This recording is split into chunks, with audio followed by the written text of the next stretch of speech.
پر یہ سارے جہان کے انسانوں کی اماں ہے، یہ ساری نبیوں کی، پیغمبروں کی، رسولوں کی، ولیوں کی، کتبوں کی، ابدالوں کی، اولیاء کرام کی، صحابہ کی، سب کی اماں ہے یہ. کہ اچھا، انہوں نے کہا پھر کیا کروں؟ کہ اس کا حق مہر ادا کرو پہلے، اس کا حق مہر ادا کرو پہلے، پھر بات کر سکو گے، پھر ہاتھ لگا سکو گے، پھر قریب جا سکو گے. الہی کیا حق مہر میں دینا پڑے گا؟ چاندی، سونا، کوئی کپڑا، کوئی اور چیز؟ فرمایا نہیں نہیں، میرے محبوب کائنات حضرت محمد عربی صلی اللہ علیہ وسلم کی ذات اقدس پہ جو میں اخیر میں لاؤں گا. یہاں کھڑے کھڑے 40 دفعہ درود شریف پڑھو، حق مہر ادا ہو جائے گا. ہمارے باپ کا حق مہر، ہماری ماں کا حق مہر درود شریف. ارے کتنے افسوس کی بات ہے، آج موت آ رہی ہے، درود شریف منہ سے نہیں نکلتا. درود شریف پڑھتے ہوئے موت نہیں آ رہی. حضور صلی اللہ علیہ وسلم نے فرمایا قیامت کے دن ایک آدمی کا نام اعمال تلے گا، نیکیوں کا پلڑا خالی، برائیوں اور عیبوں کا پلہ بھرا ہوا. فرمایا اولئک الذین کفروا بآیات ربہم ولقائہ فحبطت اعمالہم فلا نقیم لہم یوم القیامۃ وزنا. اللہ فرمائیں گے تولوں کیا؟ تولا تو جبھی جائے نا جب دونوں پلڑوں میں کوئی وزن ہو. ایک پلڑا بھرا پڑا ہے، دوسرے میں کچھ ہے ہی نہیں، تولوں کیا؟ کیا وزن کروں؟ علماء کرام نے لکھا ہے کہ ایک ہستی تشریف لائیں گی اور اس آدمی کو بلا کر کہیں گے کیوں پریشان کھڑا ہے؟ جو پریشانی کی کیا بتاؤں، کوئی تھوڑی پریشانی ہے کہ ہاں کہ گناہوں کا پلڑا بھرا پڑا ہے، نیکیوں والے میں کچھ بھی نہیں، کچھ بھی نہیں. تو ایک انگلی کے سرے کے برابر ذرا سا کاغذ کا پرزہ اس کو دیں گے کہ نیکیوں والے پلڑے میں اس کو رکھ دے. اتنا سا پرزہ انگلی کے پوروے کے برابر. حضور صلی اللہ علیہ وسلم فرماتے ہیں اس کا نیکیوں والا پلڑا جھک جائے گا، برائیوں اور عیبوں والا پلڑا ہوا میں اڑ جائے گا. نجات کا فیصلہ ہو جائے گا. پھر وہ آپ کو تلاش کرے گا اور تلاش کر کے پوچھے گا اللہ والے میں نے پہچانا نہیں، میرے باپ تو آپ ہیں نہیں، میرے باپ کی صورت بھی اور تھی، میرے بھائیوں کی صورت بھی اور تھی، میرے خاندان والوں کی صورت بھی اور تھی، آپ کون ہیں جس نے اتنا سا پرزہ دیا؟ وہ سارا عیبوں، برائیوں، گناہوں کا پلڑا ہوا میں اڑ گیا اور یہ نیچے جھک گیا. فرمایا میں تیرا نبی ہوں صلی اللہ علیہ وسلم. ایک دفعہ کا تیرا درود شریف میری قبر مبارک پہ پہنچا تھا، میں نے سنبھال کے رکھا ہوا تھا، اس پرزے پہ وہی درود شریف لکھا ہوا تھا جو میرے تیرے نام اعمال میں رکھ دیا تھا.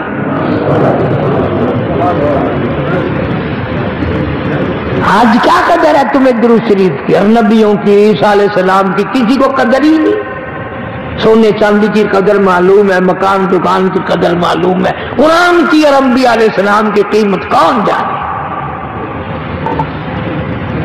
اس لیے فرمایا وَإِذْ قَالَ اللَّهُ يَا عِيسَى ابْنَ مَرْيَمَ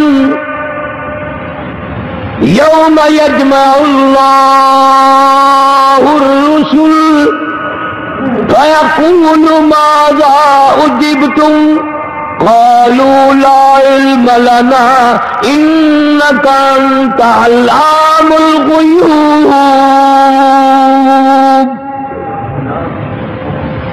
قرآن کریم میں اللہ پاک نے فرما دیا یہی مریم علیہ السلام ہوں گی، یہی عیسیٰ علیہ السلام ہوں گے. قیامت کے دن میدان میں کھڑا کر کے اللہ پاک فرمائیں گے یا عیسیٰ ابن مریم، او عیسیٰ عیسیٰ علیہ السلام یہ ساری دنیا نے تیری جو پوجا کی، تیری اماں کو خدا مانا، تجھے بھی خدا مانا، اَأَنْتَ قُلْتَ لِلنَّاسِ، ساری دنیا موجود ہے، 1,24,000 پیغمبر موجود ہیں، 1,30,000 صحابہ کرام موجود ہیں، سارے قطب ابدال اولیاء کرام موجود ہیں، آواز آتی ہے وَإِذْ قَالَ اللَّهُ يَا عِيسَى ابْنَ مَرْيَمَ، او عیسیٰ علیہ السلام، اے مریم علیہ السلام، کیا تم نے لوگوں کو کہا تھا اتخذونی و امی الہین،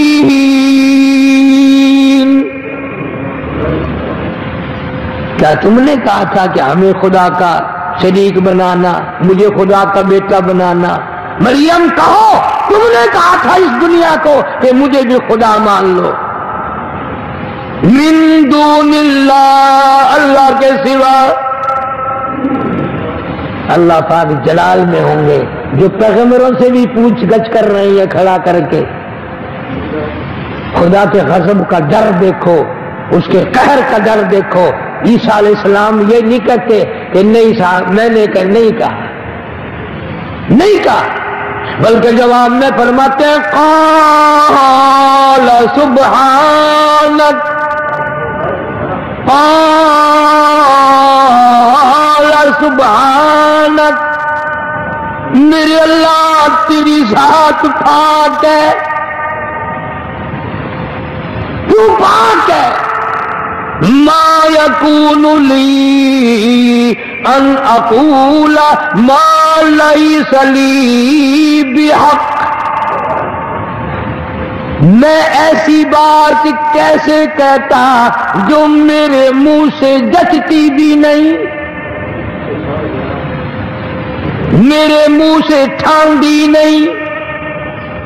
نبی کہہ رہا ہے، وہ پیغمبر جس کا باپ نہیں، جس کو خدا اپنی قدرت کا کرشمہ کہتا ہے، کانپ رہے ہیں، تھرا رہے ہیں، اور یوں فرمائے مولا تو پاک ہے، ما یکون لی ان اقول ما لیس لی بحق، مولا میں ایسی بات کیسے کہتا جو میرے منہ سے اچھی بھی نہیں لگتی۔ اور فرمایا ان کنت قلت فقد علمت، مولا اگر میں کہتا تو تجھے علم ہوتا، اگر میں کہتا تجھے پتہ چل جاتا۔ کیوں؟ اس لیے تعلم ما فی نفسی ولا اعلم ما فی نفسک، جو کچھ میرے جی میں ہے تجھے معلوم ہے، جو کچھ تیرے علم میں ہے مجھے معلوم نہیں۔ انک انت علام الغیوب، غیب جاننے والا تو تو ہی ہے، کل کی باتوں کا تو تجھے معلوم ہے، اور کون جان سکتا ہے؟ سورۃ لقمان کی آخری آیتوں میں اعلان کر دیا کوئی نہیں جانتا، فرمایا وما تدری نفس ماذا تکسب غدا، کسی کو پتہ نہیں کل میری ساتھ کیا ہو جائے گا۔ اگر معلوم ہو کہ لاہور جاتے جاتے رستے میں موت آئے تو لاہور کی طرف کون جانے لگا ہے؟ اگر یہ معلوم ہو جائے کراچی جانے کے لیے گھر سے نکلوں گا، نہ کراچی پہنچوں گا نہ واپس گھر آؤں گا، کون نکلے؟ یہ غلط عقیدہ ہے، غلط خیال ہے کہ کوئی اللہ والا جانتا ہے کہ کل کیا ہوگا،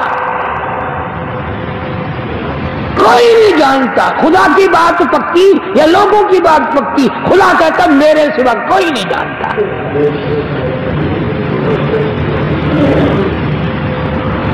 مولانا اشرف علی تھانوی صدقہ رحمت اللہ علیہ، ان کے زمانے میں ایک نجومی پنڈت آ گیا تھانے باؤن شہر میں، اور کہنے لگا میں کل کی بات بتا دوں، کل کی میں نجومی ہوں، پرسوں کی بات بتا دوں، یوں بتا دوں۔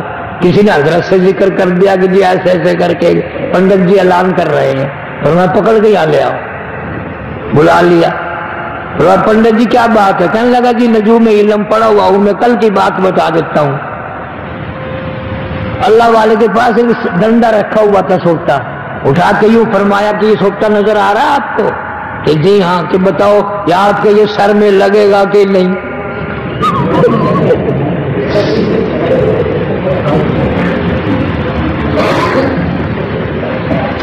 کہ کل کی بات تو کل کی رہے گی نا، یہ تو آنکھوں سے دیکھ رہے ہو، بتاؤ یہ پڑاخ سے جناب کے سر میں لگے گا کہ نہیں؟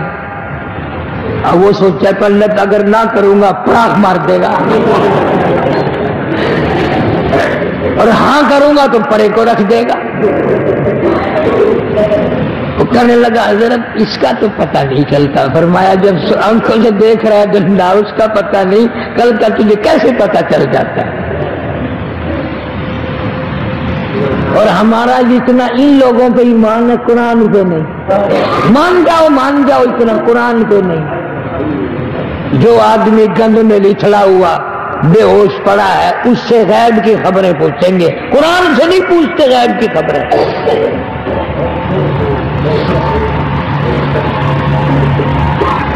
اور اگر ہم مشرکین مکہ کا کسی قوم کا ذکر کریں نا تو اس زمانے کے لوگ بڑے برے تھے بھائی، وہ نبی کو چھوڑ کر یوں کرتے تھے، اور ہم سب نے نبی چھوڑ رکھا، پھر اب ہمارا کیا بنے گا؟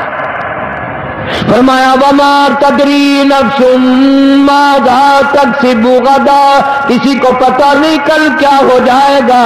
وما تدری نفس بأي أرض تموت، کوئی نہیں جانتا زمین کے کس ٹکڑے پہ موت آئے گی۔ ان اللہ علیم خبیر، ایک اللہ کو میرا تیرا نہیں سارے جہان کا پتہ ہے، کس کی موت کب آئے گی، کتنے سانس کس کے باقی ہیں، ذلت کی موت آئے گی یا عزت کی موت آئے گی، نماز پڑھتے موت آئے گی یا شراب پیتے موت آئے گی، اس کو سارا پتہ ہے۔ کسی کو معلوم نہیں سجدے میں موت آئے گی یا قرآن پڑھتے ہوئے موت آئے گی یا کسی کنجری کی گود میں موت آئے گی، کوئی نہیں جانتا۔ عیسیٰ علیہ السلام کو لوگوں نے پروگرام بنایا اس کو پھانسی چڑھائیں گے،